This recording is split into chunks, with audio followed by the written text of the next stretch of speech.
Welcome to MTB Trail Review. I'm at home with my friend Dan and my wife, and she is eating tacos, watching me make my video, and she just doesn't know what to do with herself right now.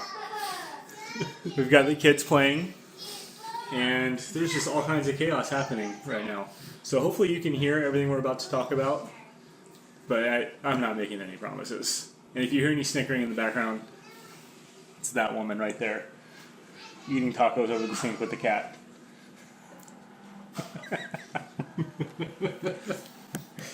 So, why are we sitting here in my apartment instead of out on a trail? Well, it's raining again, which means we don't get to ride. And since we can't ride, we still want to just bring you guys some good information. So today we're going to talk about how to bike on a budget. Now, I have only recently started making enough money to where I can afford nice things. Up until 2013, I was riding a $500 hardtail. And that's what I could afford. That's what I was riding. I was riding out of necessity. Finally got a job with an actual salary instead of something hourly. And now I can buy nice things. But I am still far from rich. So I need to consider building a budget. I'm with Dan. You guys know him from the channel. Dan is the cheapest person I know. Maybe the second cheapest person I know. He's right there. And he is incredible at doing things for the lowest amount of money possible. So I feel like he's a really good person to talk to when we're talking about how to mountain bike on a budget.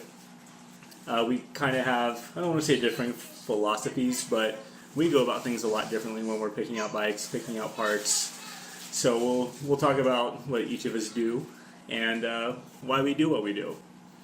You ready, Dan? I am ready. Okay. I'll start. All right. So I am all about the bike shop. And the reason I'm all about the bike shop is because I break bikes. Break them a lot. You've seen me break one of my bikes. And boutique brands, while they do have warranties, they're limited. It's harder to get parts. Whereas the bigger brands like Trek, it's very easy to get parts. So when I broke my rear triangle, it was covered under warranty. They shipped me a new one for free. They replaced my shock for free. That should have been a $2,000 to $3,000 fix once it's all said and done with the rebuild and everything. And it was free. And that's because I kind of went with a bigger brand as opposed to one of the boutique brands. Dan also recently broke a frame, and he had a different experience. I'll let him talk about what happened with him. So mine was a different experience in the sense where, unlike Chris, I do like bike shops. I'll say it out loud. But I think that you get a lot more for your money when you order online. My boutique brands are not necessarily the super expensive ones like Yeti and Evil. I like stuff that's harder to find only in Europe, such as one of my bike is a Ragley, very hard to find bike, and obviously a Nuke Proof, which is also kind of hard to find in the States. My experience is that I hit the bike on a rock and actually bent the rear triangle. Now, admittedly, it would have been a Trek, it would have been a new rear triangle, no big deal. Contact a Nuke Proof. Unfortunately, they don't sell triangles by themselves, hence brand new frame. The good part is, though, make a noise. The good part is, though, is that Chain Reaction and Nuke Proof actually took really good care of me. They gave me a phenomenal deal on a brand new frame. I'm pretty sure it was almost at their cost. So if you're going to buy a boutique brand, keep in mind the parts are going to be hard to find. Find replacement parts, basically non-existent, unless they're the small things like the bearings. But if you do, make sure you get a company that stands by their stuff. And at least with the companies I've dealt with, they do stand by their stuff. So, and that brings me to my next point. Before we get into anything else, I just want to throw out a disclaimer. There is nobody sponsoring my struggling YouTube channel. Nobody is paying me to say anything I'm about to say. Now, if you're interested, I'm obviously open. But these are all my opinions formed based on my experiences. I am not getting paid by anybody. So with that, this is VeloCare. This has saved me more money than anything else ever, period. It is an extended warranty that you can buy on any brand new bike as long as you purchase it within 30 days. And if I had to guess, I would say I'm probably up $3,500 right now between my two bikes. easily. The bike shop told me that I am the #1 beneficiary of their shop through VeloCare, which is pretty cool. But once again, I break things. And not only does this cover breakage, it covers wear and tear. So when you wear out your drivetrain, it's replaced. I'm on my third set of brake rotors that I haven't had to pay for yet. So if you ride regularly, VeloCare or warranty options like VeloCare it's a good idea. And when you're adding it to the price of the bike, it's really not that much. It sounds like a lot up front. I think mine was like $250. Yeah, mine was $250 for my Slash and $200 for my Stash. And considering how much it's paid off already, it's a no-brainer for me. So if you're someone who rides regularly, it's something to look at. It can save you a lot of money in the long run. So one of the first things you can do to help yourself save money is build a relationship with your local bike shop. You guys know I'm a bike shop guy. I love my bike shop. The people in there are fantastic. I've actually made friends with about half of them. They're my riding buddies now. So just go in there, show your face, talk about bikes, talk about biking. Even if you're not going to buy anything, just pick up a CO2 cartridge and say hi and just kind of BS with them for a while. And when you're in there, make sure you say hi to the mechanics. Because if you are like me and you break things a lot, the mechanic is going to be your best friend. Show your appreciation for your mechanic by bringing him a six-pack or her a six-pack.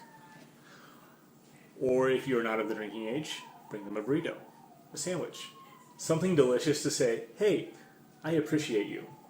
And if you continue to do that over a length of time, chances are they will start to reciprocate. If you have a quick, easy repair, instead of charging you the $30 to $40 per hour for labor, they'll throw it in the stand, bust it out real quick, hand your bike back to you, so you're good to go. We'll see you next time. So building a relationship with your bike shop can definitely help. Also, on the bike shop topic, a lot of shops will price match online. So if you found an incredible deal online, take it into your shop and say, hey, I found this online, but I would much rather buy it from you. Will you price match? And I would say 95% of the time, unless they're going to lose money on it, they're going to. Then you are supporting your local business. You're still maintaining that sense of community, hopefully picking up some riding buddies, and you're getting the price reduction. It's a win-win-win-win-win-win. So now that we've talked about bike shops a little bit, I'm going to pass it off to Dan, also known as Budget Dan, also known as the cheapest, maybe second cheapest guy I know. And because he is the cheapest, maybe second cheapest guy I know, he is very good at saving money. Much better than me. And he probably has some really good advice for you. Dan? Budget conscious. But, okay, so first I will say I love local bike shops. I actually think it's really important to support local bike shops. I think something wasn't mentioned, but is another reason to support local bike shops is that a lot of them give back to the trails. So when it comes to that, I like buying my stuff online.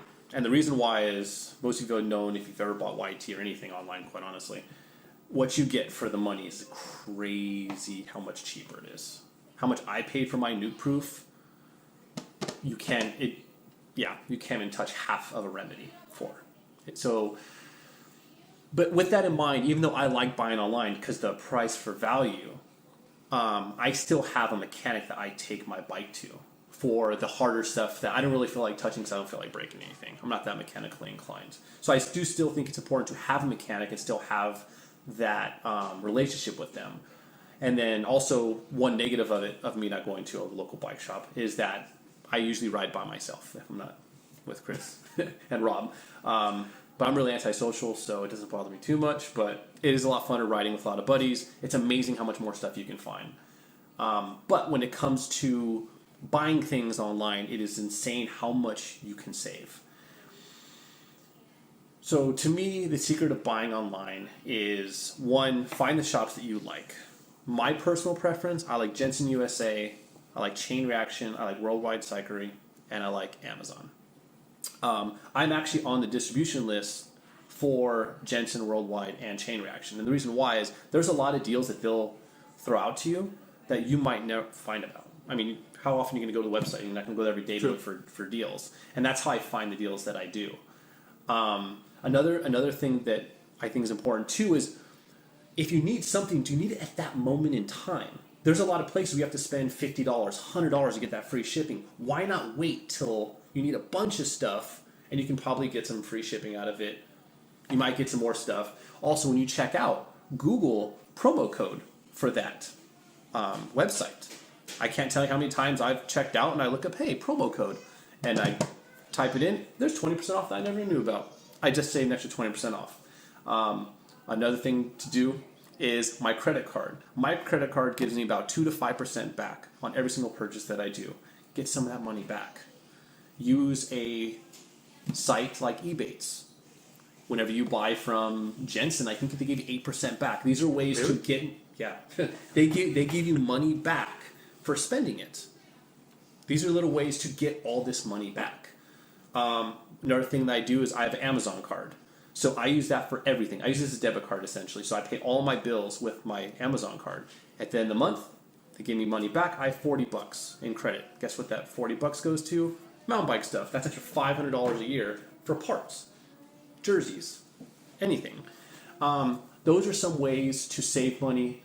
I think another big thing is the time of the year. Think if there's going to be any big sales. If you want to buy a bike, November, December, pretty good time to look.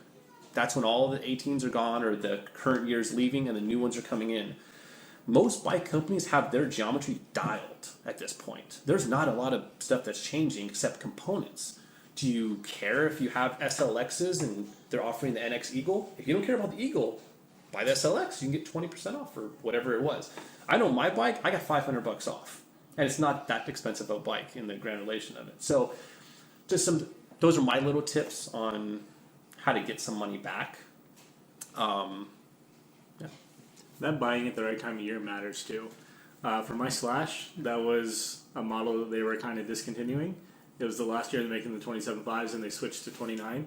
I think I got like $2,000 off. So I mean, it's definitely something to consider. Like if you can wait for the next year to come out, and you would be surprised how much money you can save. Yeah. So the last thing that I kind of want to touch on is buying a bike. We talked about going to the bike shop versus getting a boutique brand, going the direct to consumer brands that you'll find online. But consider what type of rider you are and what your needs are. So yeah, that $8,000 bike looks really cool and it can do some really cool things. But do you really need that bike? Are you sending it on 30-foot gaps? Are you going to take that 15-foot drop with the road gap in between? I don't know. Maybe. I'm not. So I don't need that. So really consider what type of rider you are, what your local trails look like, and then you can kind of pick out the bike that is actually right for you. And if you have no idea what kind of bike you need to ride, I've made another video that I'll link at the end of this one, talking about the different types of bikes and how to pick your bike, but just really consider your needs. And I don't have anything else at the moment, do you? I'll touch one thing on the bikes. Because when I was looking for my new proof, I was researching for about 6 months on what kind of bike I wanted. I guess one thing, if you are going to buy direct or a bike from overseas, is look at all the head angles, look at everything, the travel, and try to demo something as similar as possible. Now, if you're super picky on your bikes, I do not recommend ordering from online. Very true. Me personally, I'm not super picky. I'll figure out how to ride the bike. It makes no difference to me. I don't care. So that's something to consider. And two, another thing that I did when I was investigating my bike is think about, a lot of people, it's really easy to justify spending a lot of money on a bike. Like you can spend $5,000 on a bike like that, no big deal. But think about how much that's going to cost to repair. Think about, okay, I have this drivetrain. If it breaks, is that cassette $300? These rims I have are amazing. These carbon fiber rims. If they break, At $1,200 for the pair. $1,200 for a pair. I know for me, it's hard. It's really hard for me to justify $100 to fix my bike, but I'll drop $2 on a bike without thinking twice about it. So someone else consider when it all comes down to, do I really need, does the SLX drivetrain do what I need, or do I really need the XTR? Which one do you really need? I mean, is it worth the cost? The XTR. Yeah, I don't like the carbon fiber personally, but it's, to me, that's something to consider about is durability as well. My bike weighs, it's 34 pounds. It weighs a ton. So I'm not a weight weenie. It's no big deal, but it's built like a monster truck. So something to consider. Those parts right there. And also, if you're going to spend that much, once again, this is your best friend, VeloCare. So, I hope these tips were helpful. Don't forget to like and subscribe for more content. I've also thrown up a link. And one more thing regarding VeloCare. Oh, And we are yes. not, like I said, we are not sponsored, but we are open to it. If you don't, so VeloCare, I think is what would you pay like $250 for a 3-year warranty, 5-year. 5-year. There is Velo Insurance, because something I looked at right after I messed up my new proof frame. It's about $150-$200 a year. That covers the bike, including if you crash and it's your fault. Under VeloCare, what I did would not be covered under VeloCare because it was a crash replacement, which is different than obviously the bike malfunctioning. The Velo Insurance does, and it also includes if your bike's stolen as well. So consider that. These are big investments. Is it worth the $200 a year to you? I don't know. So it's something to consider also that there's Velo Insurance. I'm sure there's other insurance brands as I'm well, sure there but is too. something to consider as well in such a big investment. So. All right, thanks for watching. Don't forget to like and subscribe. Check out the video I have linked if you don't know how to pick out a bike. And we will see you next time. Thanks for watching.